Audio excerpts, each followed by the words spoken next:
Hi, I'm Christine Herman of Herman's Quality Meat Shop in Newark, Delaware. Welcome to my YouTube channel.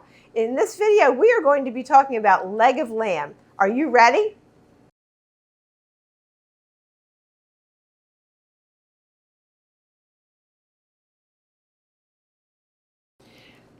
This is one big leg of lamb.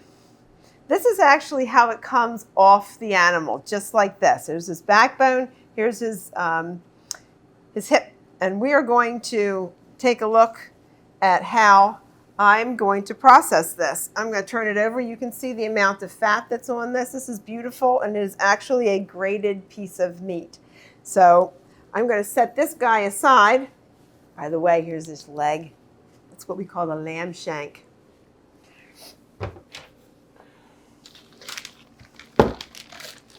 I've done a little bit of preparation ahead of time just to save a few extra minutes here. And I've started by trimming off some of the outside, and I'm going to finish taking off the lamb shank right here. And you can see the joint, which I'm going to get a little closer for you to view, his leg joint. And this is, again, the shank. What we will do here is trim this just a smidgen more. We like to take this little outer layer off the shank itself and just expose the meat so it's nice and fresh. And then we will actually trim this part down to about there and discard this lower portion. And then you have this nice, beautiful lamb shank. I'm going to just set that right there. However, here's our leg, and here's the hip socket right there, as you can see. And I'm going to finish taking this off for you. We sell a lot of lamb. Some people just think lamb is only for Easter or Christmas, but we do sell a lot of lamb, and lamb is very popular in our part of the country. And there's your hip. There's your hip socket right there. You can see. It's kind of cool, I think. Our lamb is domestic. I never buy any meat out of the United States anyway. Just a side note. But it's always fresh, and it's raised in Pennsylvania family farms, and it is taken to New Jersey from there, where it is humanely harvested and then sent to me. And what I'm going to do is I'm going to trim some of this down so that you have just what is necessary and delicious for you. And I've taken off some of the outer layer of fat already, again, as I've mentioned. And I am very particular, as you've noticed in the past. Lamb is a very delicate piece of meat, very mild flavor. You've probably heard the term spring lamb, and that is lamb that is 3 to 5 months old. What I'm going to do here is score this and open up where the bone is, that leg bone right there, the femur, and trace around it, because it's really important that you see what's inside these muscles, what the muscles look like inside when it's all closed up like this. If you don't have the opportunity to go to a meat market and have it trimmed out the way I'm doing it, then maybe you can follow this video a little bit and do it yourself and remove some of the unwanted portions. And what I'm doing is I'm just following ever so gently where the muscle separates,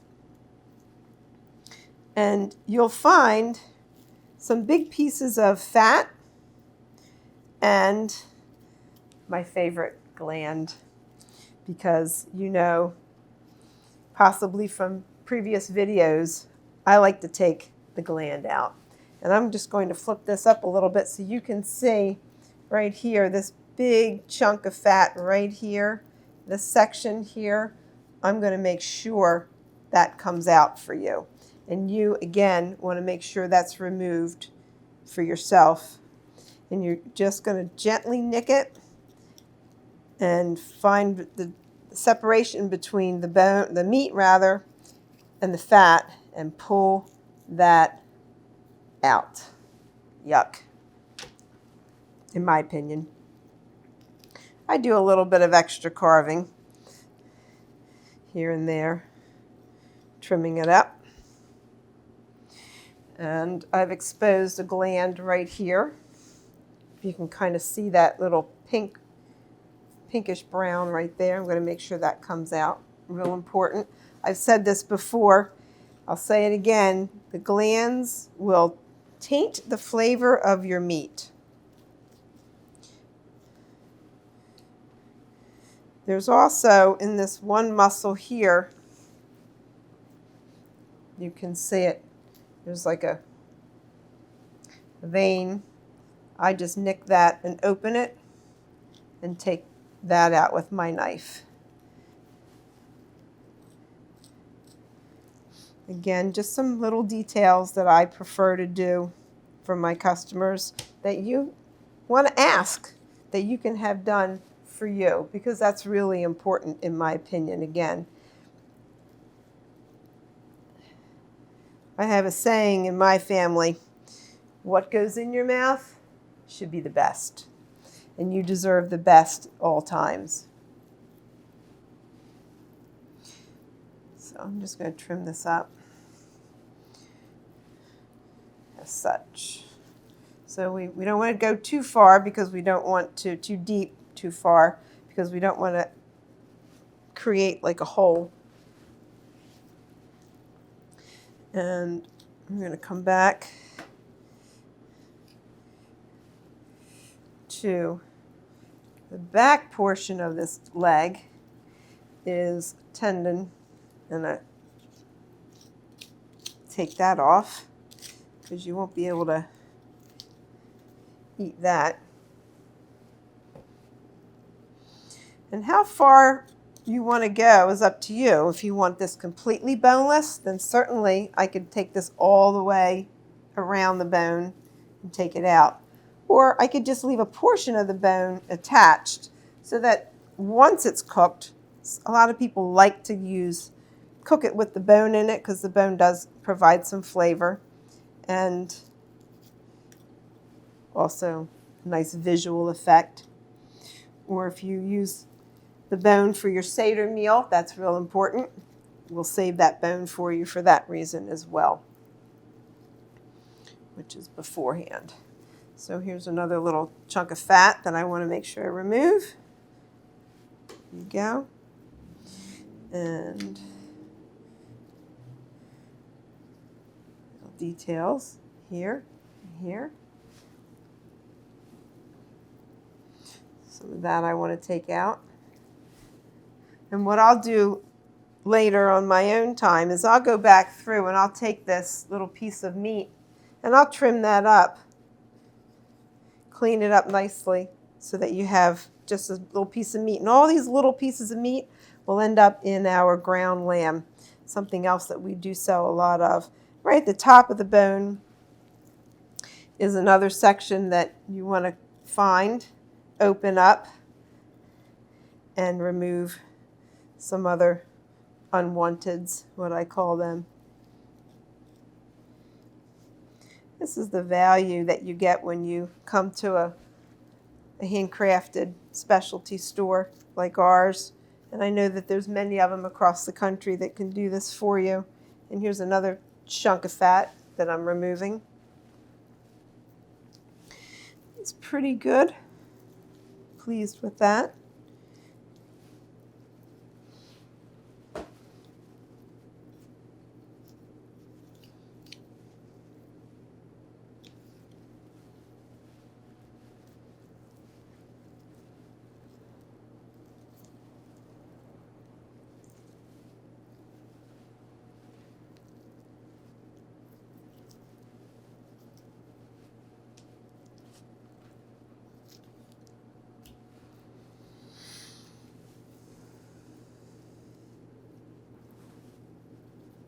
take the rest of that out. And I think we're pretty satisfied with how the inside of this looks.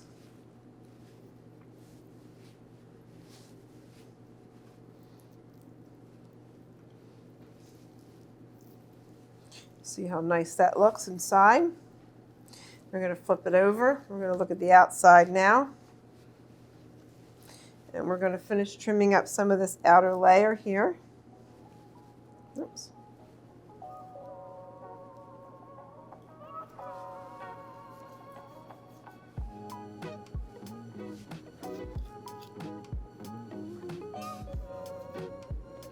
Leaving a little bit of fat on is important to keep it moist, but you don't need a whole lot.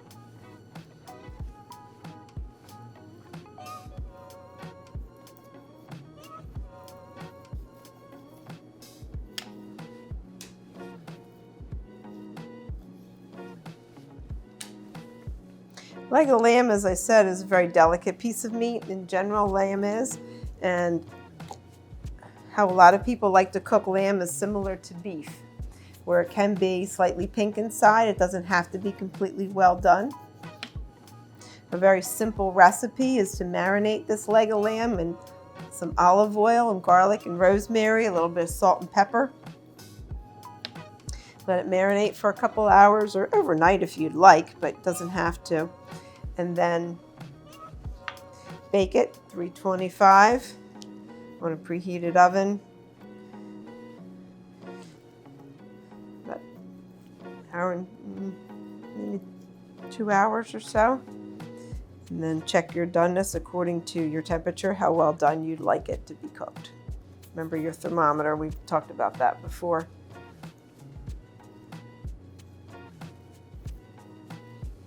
Okay.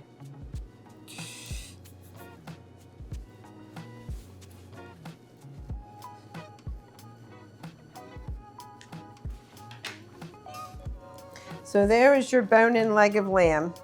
We can do a couple different things with this in particular. We could take the bone out and we can kind of tie it together and have it butterflied, and you can grill it just like that.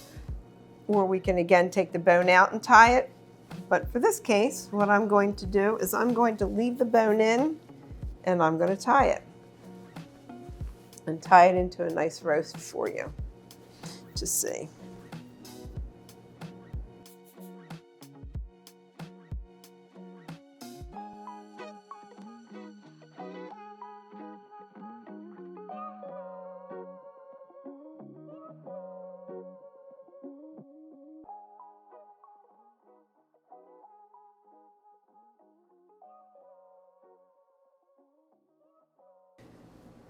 And there you have your leg of lamb, bone in and tied.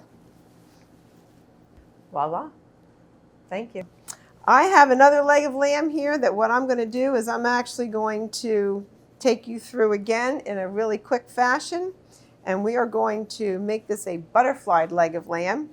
And you can see another version of how that happens.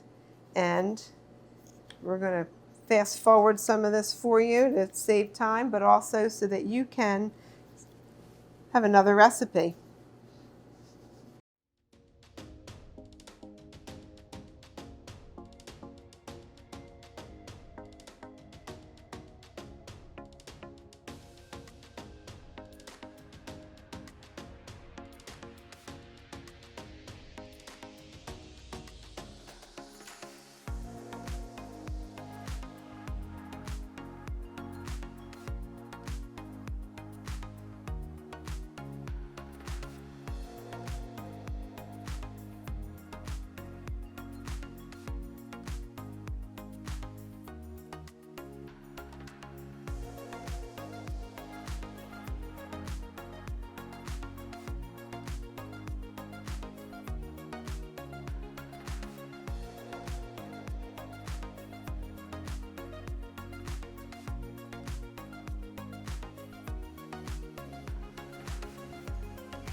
A butterflied leg of lamb is something that goes very nicely on the grill.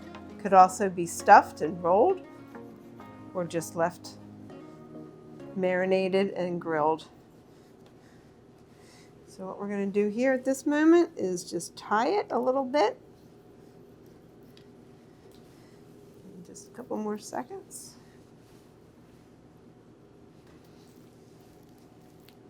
So you have all these little sort of moving parts here that I've dissected. And what we could do, I'm going to open that up again, is we'll leave it as is like that, or we could even draw that in together. That'll help hold it together when you're cooking it. Like that. You have your butterfly leg of lamb. I have a question for you. Think about it. What do you do with the bottom of the bag of chips, pretzels, or crackers? Hold on to that thought for just a minute. I know that when I buy a bag of chips, I always make sure that I put the bag on the top of the groceries so that they don't break, so that I have the perfect chip, right? Every time. That's what we're aiming for, whether it's a tortilla chip that we're going to be scooping or just getting that salty flavor from, or a barbecued chip or whatever flavor it is. We always want that perfect whole chip. Of course, we want a cracker that we can spread or put a piece of cheese on. But we all know that when we get to the bottom of the bag or the bottom of the box of crackers, there's always going to be the crumbs, the small pieces. What do you do with yours? I'm going to tell you what I do with mine. Are you ready? It's kind of cool, I think. I like to make salads. Guess what I put in my salads? You got it. Adds a little crunch, adds a little salty, adds a little sweet, depending upon what the flavor is that I have. How about on top of your baked potato? Why not? I have another idea. You ready? Take the chips, put them in like a Ziploc bag or a rolling pin, and make like a breadcrumb of sorts, and bread your chicken or bread your pork chops. Give it a little zip, a little bit of zing, a little bit of flavor, and then bake it. Why not, right? And what if you have extra, the bottom of the peanut bag or the peanut jar? Add them to your salad. Put them in a sauce. Don't waste all those little fun crumbs and pieces. I know you're probably thinking I'm crazy. I don't waste anything. I just don't. I separate the salt out, kind of sieve it out with my fingers, or if I have to use something else. But I like to enjoy all those little pieces somehow. So I'm going to challenge you to, in the comments below, tell me what you do with your bottom of the bag or your bottom of the box. Please don't throw them away. Let's have some fun, and let's see what other ideas we can come up with together. I hope you like that tip. Thank you. If you like lamb and you haven't yet tried a leg of lamb, I encourage you to do so. You've watched me prepare, and you see some of the things to look out for if you have to do it yourself. You saw what I did, how to look for the glands and how to remove some of that extra fat. But please enjoy a leg of lamb. It's an excellent piece of meat for a family sit-down dinner, and Easter dinner, or Christmas Day, Thanksgiving, or just because. We have, again, our boned and rolled leg of lamb with the bone in it. And we also have a butterfly leg of lamb that can be just marinated and put on the grill and cooked just delicately, just the way it is. So I hope that this video was helpful and you enjoyed watching me prepare this for you. We hope that you will continue to follow us and like our videos and subscribe to our channel and be part of our Herman family. Thank you so much. God bless you.